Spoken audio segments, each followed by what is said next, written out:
Quick IAS, compose your dream.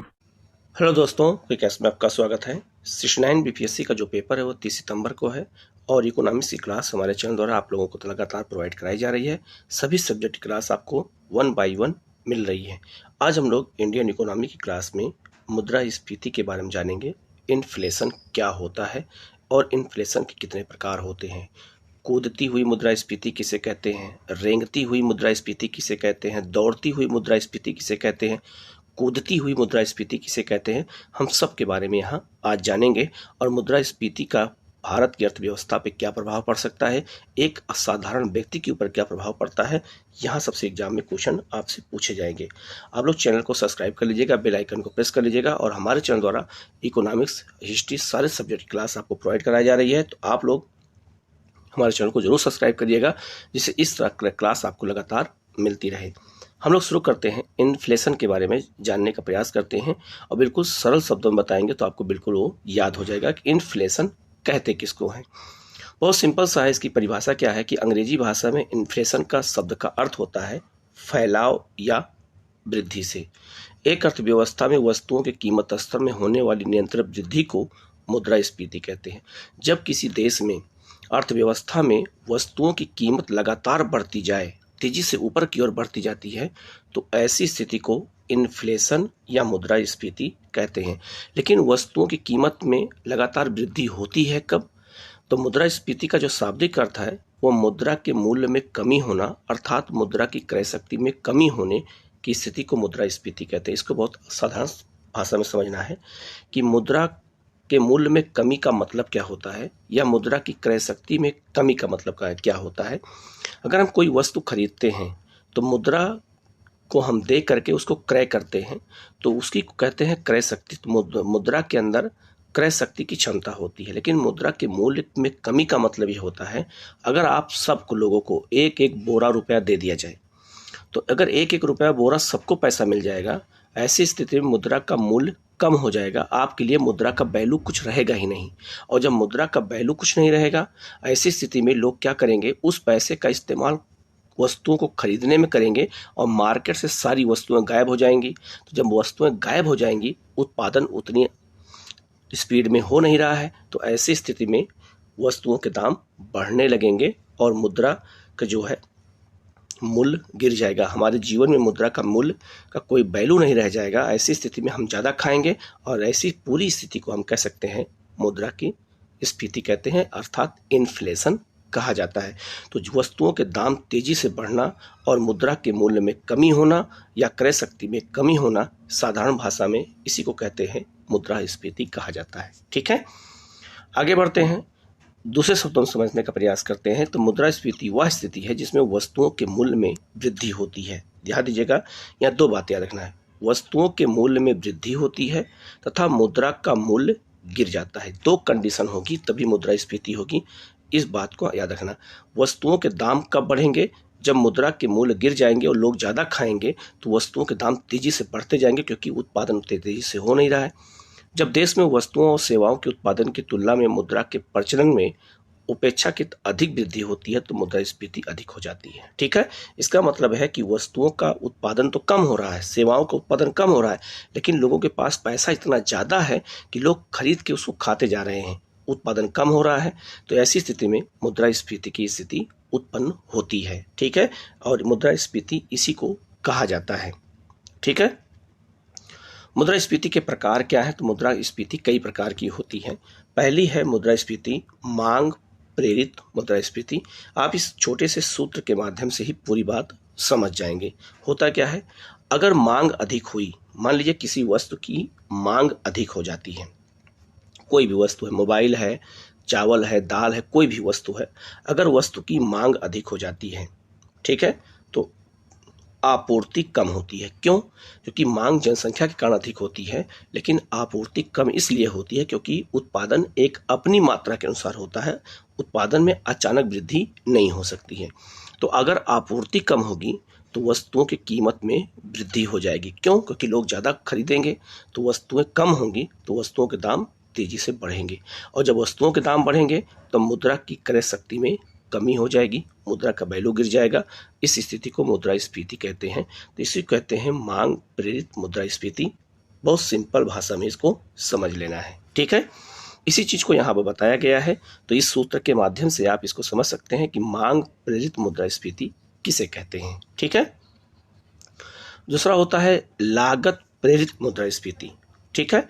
Cost push जो inflation होता है, ये क्या होता है, वस्तु और सेवा की लागत में अगर वृद्धि हो जाती है, मान लीजिए कोई वस्तु या सेवा है, उसकी अगर लागत में वृद्धि होती है तो लागत प्रेरित की बात हो रही है। लागत का मतलब ये हो गया, अगर मान लो एक मोबाइल हम बनाते हैं तो मोबाइल के बनाने में लागत ज़्यादा लग जाती है तो उत्पादन कम हो जाता है। अगर उत्पादन कम होगा तो आपूर्ति कम होगी, बाजार में मांग अधिक है तो वस्तुओं में कीमत में वृद्धि हो जाएगी, क्योंकि अगर मोबाइल का उत्पादन कम हो रहा है तो बाजार में मोबाइल कम आएगा, लेकिन मांग अधिक है, क्योंकि जनसंख्या ज़्यादा है तो कीमतों में क्या होगी, वृद्धि होगी।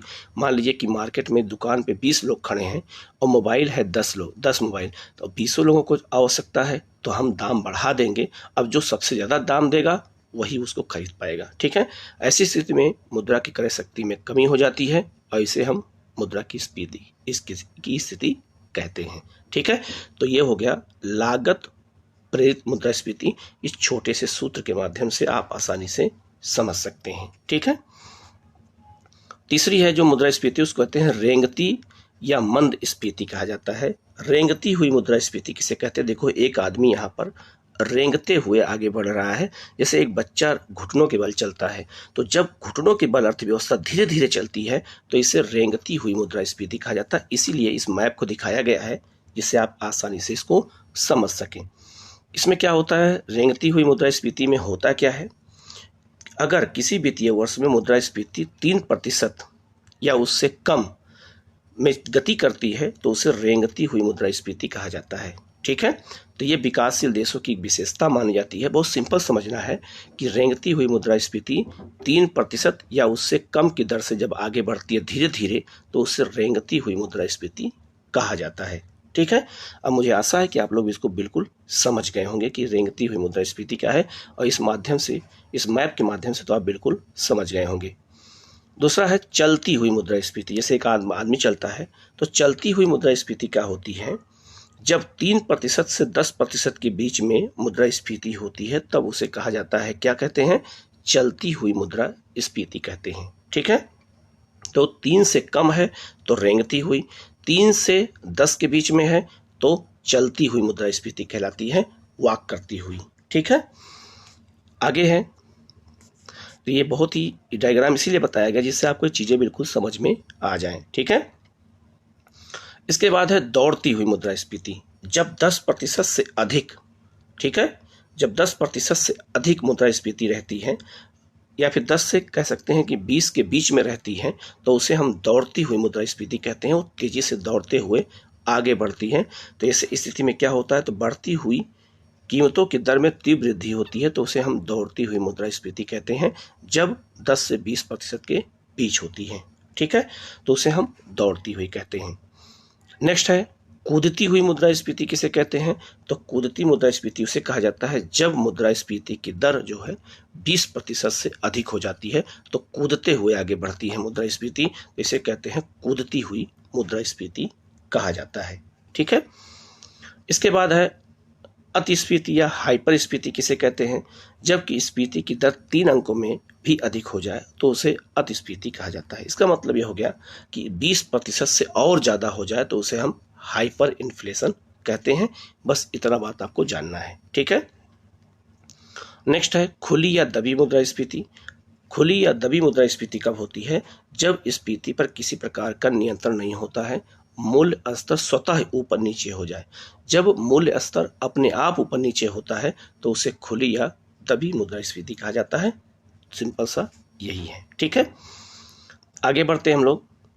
इस मुद्रास्फीति की माप कैसे होती है, तो मुद्रास्फीति की माप 2 तरह के से होती है। एक होता है थोक मूल्य सूचकांक, होलसेल प्राइस इंडेक्स होता है, ठीक है।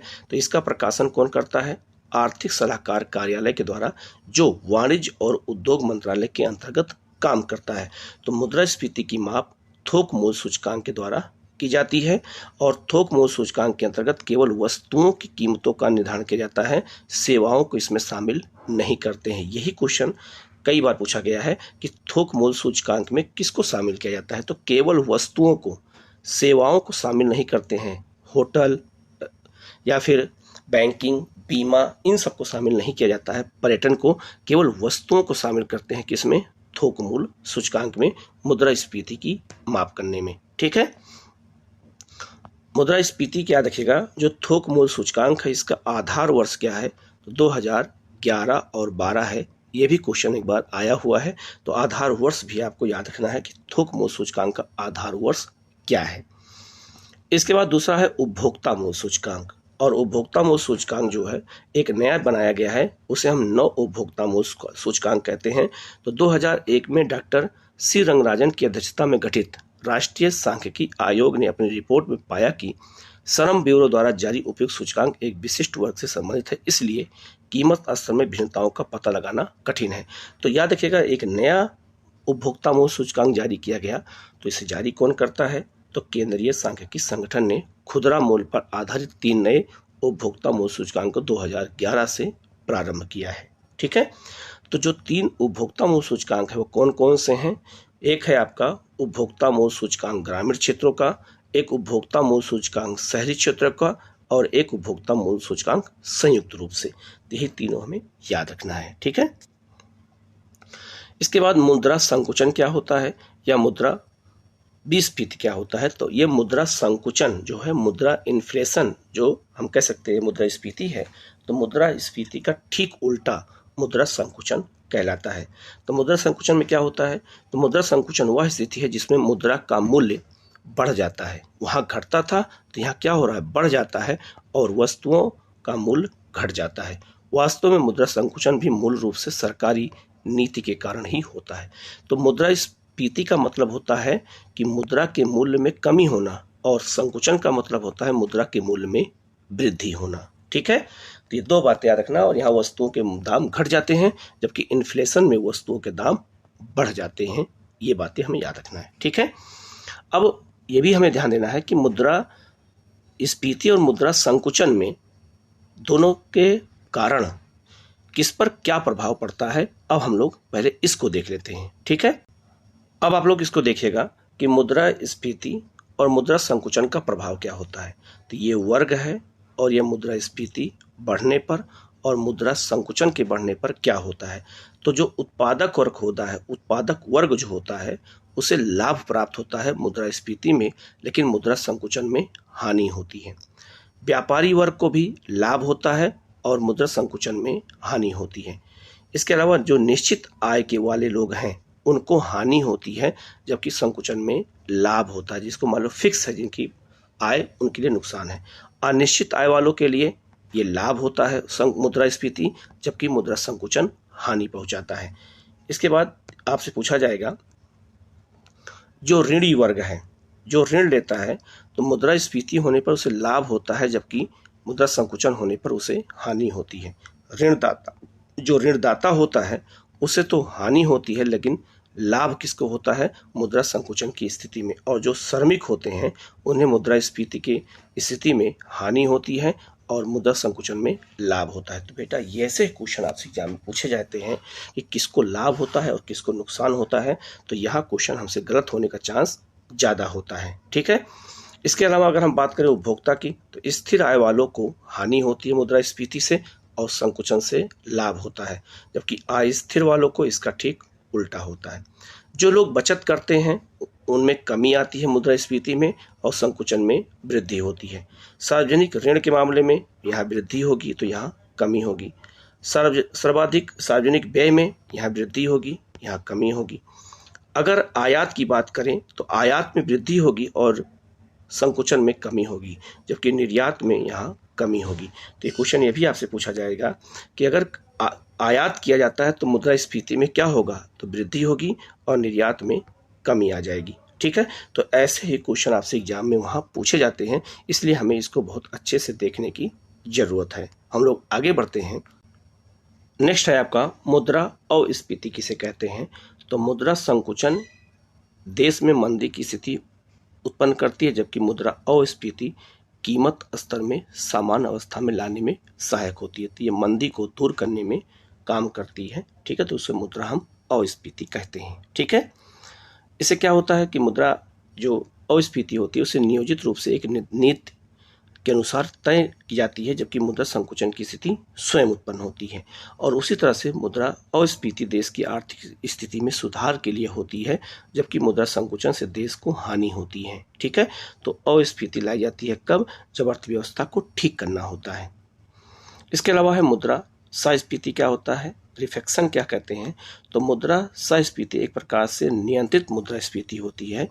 जब कभी मुद्रा अस्फीति की मात्रा इतनी अधिक हो जाती है कि वस्तुओं की कीमतें बहुत नीचे गिर जाती हैं, तो सरकार ऐसे उपाय करके उसको ठीक करने का प्रयास करती है, तो उसे हम मुद्रा संस्फीति के नाम से जानते हैं। और एक शब्द आता है गतिहीन स्फीति किसे कहते हैं? तो गतिहीन स्फीति का मतलब होता है स्टैगफ्लेशन। शब्द का जो निर्माण हुआ था ये किसने किया था? तो इसको जो है इंग्लैंड के वैज्ञानिकों ने किया था। और इसका मतलब यह होता है कि जब मुद्रास्फीति की दर या बेरोजगारी दोनों ही उच्च अवस्था में पहुंच जाते हैं, तो ऐसी स्थिति को क्या कहते हैं? गतिहीन स्फीति कहते हैं। कि मुद्रास्फीति की दर भी ज़्यादा हो और बेरोजगारी भी ज़्यादा हो जाए तो देश के लिए और ज़्यादा नुकसानदायक होता है, ठीक है। इसके बाद मुद्रा का उन्मूलन क्या कहते हैं? तो मुद्रा का उन्मूलन कितनी बार हुआ है, ठीक है। जब किसी देश की सरकार अपने देश की मुद्रा के मूल्य को अन्य देश की मुद्राओं के मूल्य की अपेक्षा जानबूझकर कम कर देती है, तो उसे मुद्रा अवमूलन कहा जाता है, ठीक है। उद्देश्य क्या होता है मुद्रा अवमूलन का?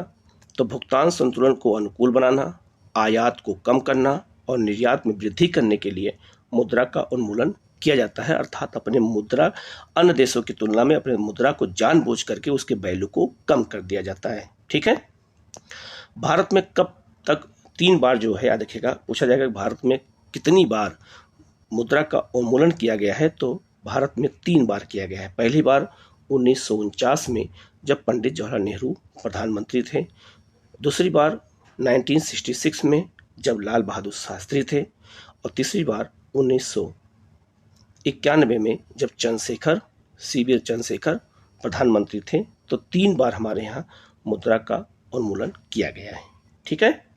मुद्रा का उन्मूलन और रुपए की पूर्व परिवर्तनीयता जो होती है वो IMF के द्वारा की जाती है। IMF के दिशा निर्देशों के अनुसार ही मुद्रा का उन्मूलन किया जाता है।